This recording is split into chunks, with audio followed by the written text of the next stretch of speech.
In class 7th। Okay, हम लोगों ने लास्ट लेक्चर में पढ़ा था फोटोसिंथेसिस। फोटोसिंथेसिस की प्रोसेस किस में होती है? जिसमें जिन लीव्स में क्लोरोफिल होता है। फोटोसिंथेसिस की प्रोसेस में जो एंड प्रोडक्ट बनता है वो होता है स्टार्च। इसका मतलब जिस भी लीव में स्टार्च पाया जाएगा उसमें क्या होगी? फोटोसिंथेसिस की प्रोसेस हुई होगी। अब हम देखते हैं कि फोटोसिंथेसिस की प्रोसेस अगर उसमें हुई है तो उसको हम टेस्ट कैसे करते हैं, कैसे पता करेंगे कि उसमें स्टार्च प्रेजेंट है या नहीं है। तो स्टार्च की प्रेजेंस देखने के लिए एक बड़ा सिंपल सा टेस्ट होता है जिसको हम कहते हैं आयोडीन टेस्ट। आयोडीन टेस्ट हम दो तरह से कर सकते हैं।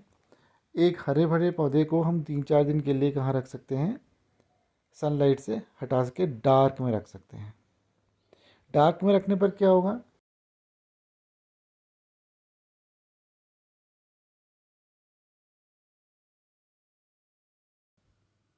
Yellow, pink, orange, different colour, violet,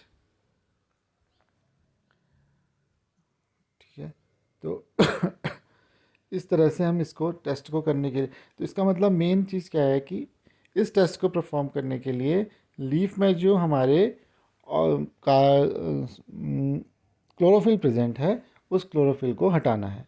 दूसरा तरीका क्या हो सकता है? एक ग्रीन लीफ को लेंगे और उसको क्या करेंगे?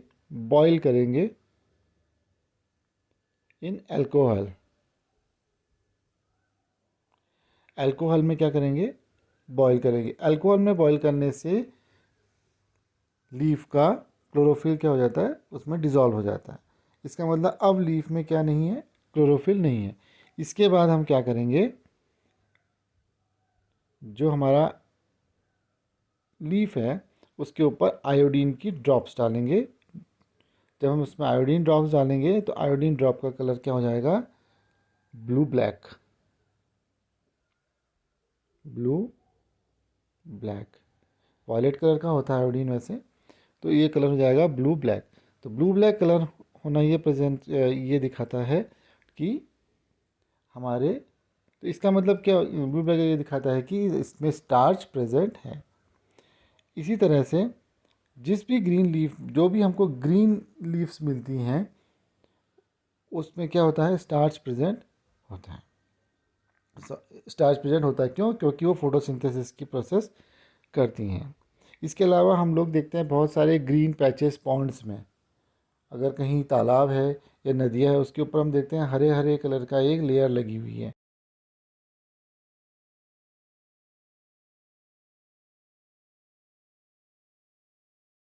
ये एल्गीज टाइप, इनको कहते हैं एल्गीज।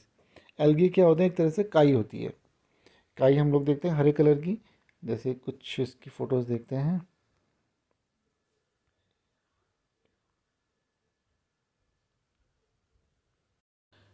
ये हैं एल्गीज की कुछ फोटोग्राफ्स, इसको देख रहे हैं। तो ये क्या है? एक तरह की काई है ये सब। ये देख रहे हैं पत्थर के ऊपर लगी हुई है। तो ये क्या है? काई है। इसका कलर क्या है? ग्रीन है। ग्रीन कलर होने के कारण हम क्या कह सकते हैं? इसमें क्या चीज़ है? इसमें हमारे पास इसमें क्लोरोफिल प्रेजेंट है। तो इसका मतलब ये भी सारे के सारे फोटोसिंथेसिस में हेल्प करते हैं। तो जिसमें भी हमारे पास क्लोरोफिल होता है प्रेजेंट, जिस भी लीफ में, चाहे वो एल्गीज हों चाहे वो प्रॉपर लीव्स हों, वो फोटोसिंथेसिस की प्रोसेस करते हैं। ग्रीन पिगमेंट का मतलब होता है कि इसमें क्लोरोफिल प्रेजेंट है। ये स्टार्च क्या चीज़ है? स्टार्च एक तरह का क्या है?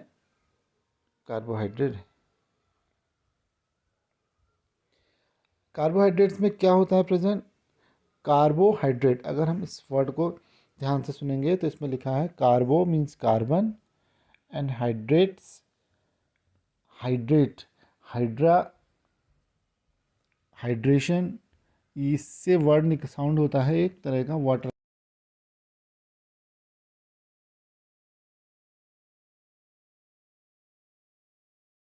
मतलब carbohydrates is made up of carbon, hydrogen and oxygen. Carbo hydrate, hydrate means oxygen and hydrogen, and carbon तो कार्बन हो गया। सो 3 एलिमेंट से मिलकर बना होता है carbon, hydrogen and oxygen.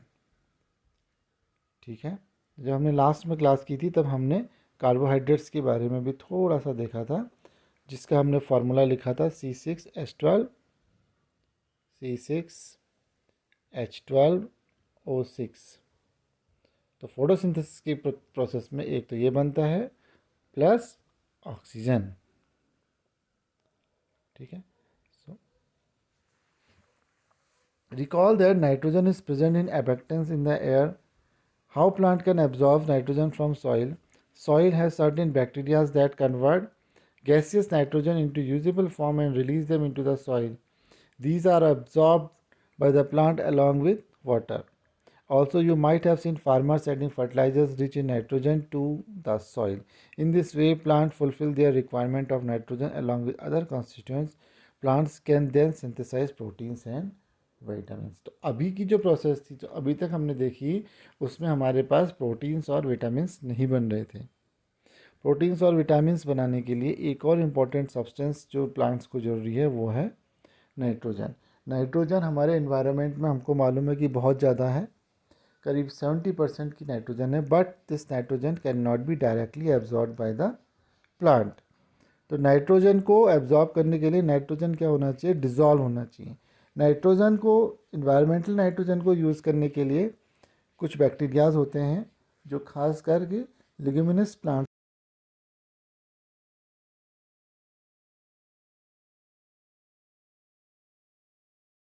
Bacteria का नाम रिजोबियम है, आगे पढ़ेंगे इसको। तो ये क्या करता है कि नाइट्रोजन फर्टिलाइज जो हमारे इन्वायरमेंट की नाइट्रोजन को डिज़ोल्व करता है सॉइल पे, और सॉइल में वाटर के साथ ये एब्जॉर्ब हो जाते हैं प्लांट के द्वारा, और इस तरह से प्लांट प्रोटीन्स एंड विटामिन्स को सिंथेसाइज करते हैं। तो प्रोटीन्स और विटामिन्स के लिए नाइट्रोजन की ज़रूरत होती है।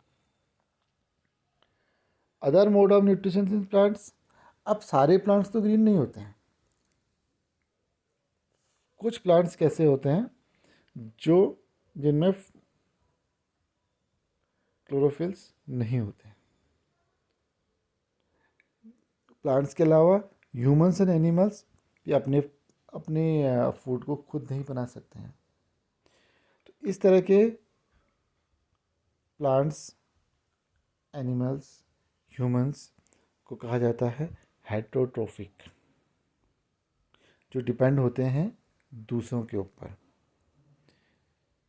ठीक है, इसका एक बड़ा एग्जाम्पल है कस्केटा। कस्केटा मीन्स अमर बेल, हिंदी में इसको बोलते हैं अमर बेल। It does not have chlorophyll. अगर इसका क्लोरोफिल नहीं होगा तो इसे अपना खुद का खाना तो बना नहीं पाएगी। तो ये क्या करेगी, जिस पेड़ के ऊपर, देखो नाम भी इसका अमर बेल है, यानी कि एक तरह की बेल है, ये क्लाइंब करेगी, किसके ऊपर करेगी, किसी पेड़ के ऊपर। जिस पेड़ के ऊपर ये चढ़ती है उस पेड़ के से न्यूट्रिशंस को एब्जॉर्ब करने लगती है। द प्लांट ऑन विच, और जिस प्लांट में ये चढ़ती है उसको कहते हैं होस्ट प्लांट।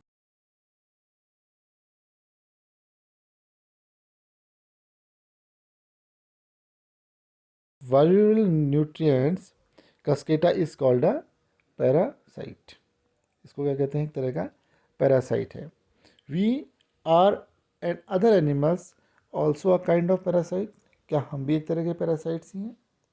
कि हम भी अपना खाना खुद नहीं बना सकते, कोई ऐसी प्रोसेस नहीं है जिससे कि हमारा खाना भी खुद बन सके।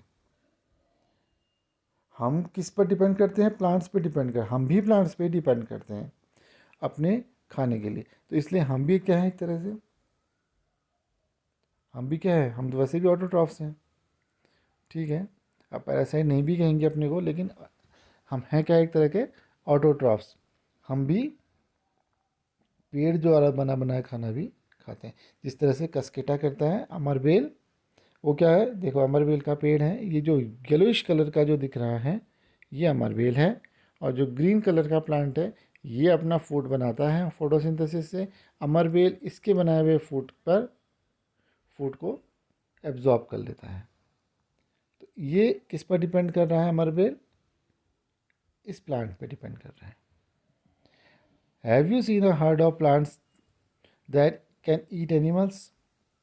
There are few plant that can trap insects and digest them. Such plants may be green और सम अदर कलर्स। कुछ प्लांट्स ऐसे होते हैं जो कीड़े पकड़ लेते हैं, छोटे छोटे इंसेक्ट्स को। द पिचर लाइक और जग लाइक स्ट्रक्चर। इनका स्ट्रक्चर कैसा होता है? इस तरह का होता है, जग की तरह है।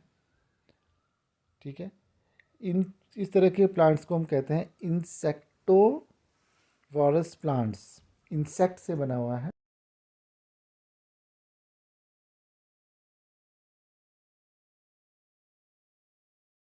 डाइजेस्टिव जूस ऐसा जूस जो इंसेक्ट्स को अपने में डिज़ोल्व करके एब्जॉर्ब करा लेता है। ठीक है, तो डिज़ोल्व करके एब्जॉर्ब कराएगा ना, क्योंकि the insect is digested by the digestive juice secreted in the pitcher and its nutrients are absorbed. Such insect eating plants are called insectivorous plants.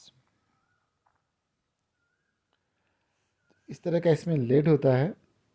होता क्या है, कोई इंसेक्ट अगर इसके अंदर आ जाता है तो ये इतना सेंसिटिव होता है कि लीड क्या हो जाएगा, बंद हो जाएगा। इंसेक्ट इसमें ट्रैप हो जाएगा और इसको एब्जॉर्ब कर लेगा।